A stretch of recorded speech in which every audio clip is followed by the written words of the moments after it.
Hi submarine friends.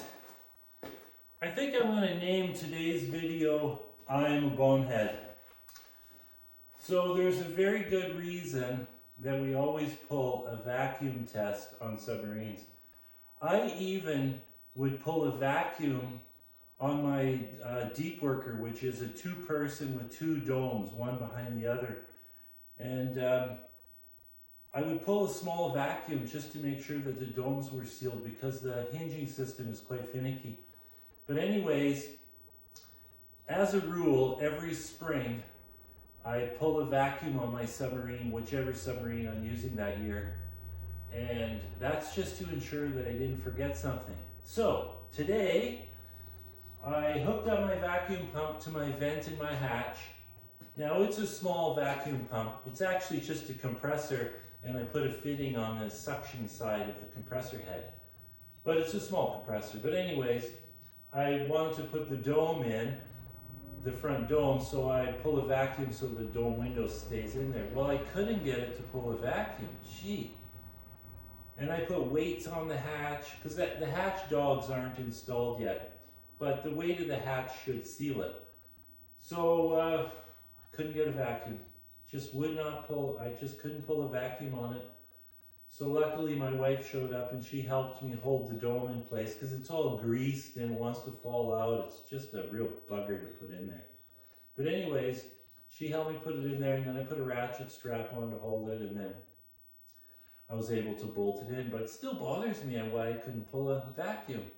So the way to pull a vacuum when it's not pulling a vacuum is you hook your shop vac up. So this temporary fitting right here, which is going to come off, I just duct taped my vacuum to that, or electrical taped my shop vac to this fitting, open the valve inside, boom, pull the vacuum.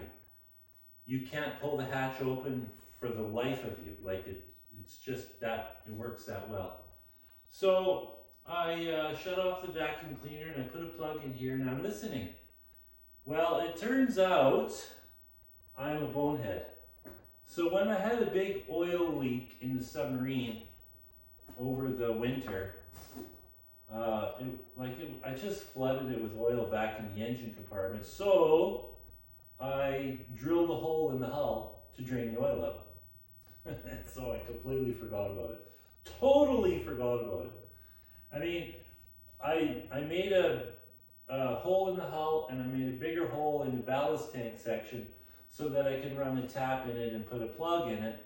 And I thought, well, you know, in the future, if I ever have this kind of a problem, I can just put the submarine on an angle, tipped back, pull that plug, and drain whatever is in there out. Well, I forgot about it. So that's why I could not pull a vacuum. So I guess job number one tomorrow is to thread that and put a plug in it, and then I can carry on. So now all the windows are in.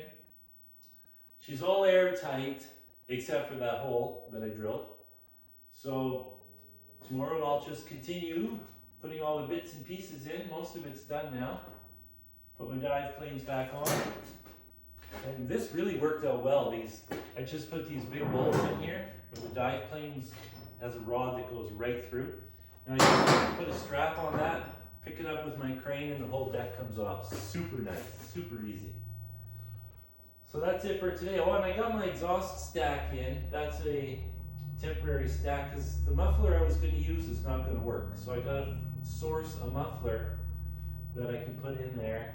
And then I'm going to put a larger pipe over top of the exhaust pipe, because when the hatch is open, my hatch window is quite close to that exhaust pipe, and heat is very, very bad for acrylic windows.